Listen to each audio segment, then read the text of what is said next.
భార్యకి కోపం వస్తే ఎవరినంటది?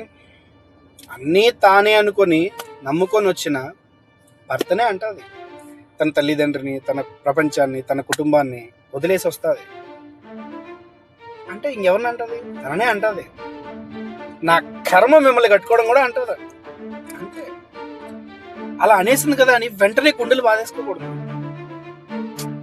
ఎంత పిచ్చో నేనంటే, నన్ను కాకపోతే ఎవరిని అంటది అని అర్థం చేసుకొని సేద తీర్చిన వాడు భర్త అవుతాడు.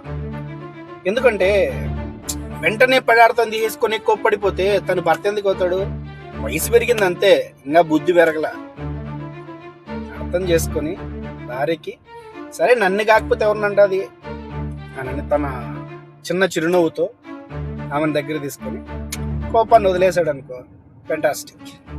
భర్తను భార్య, భార్యను భర్త అర్థం చేసుకుంటే అదర్స్ బ్రహ్మాండమైన లైఫ్.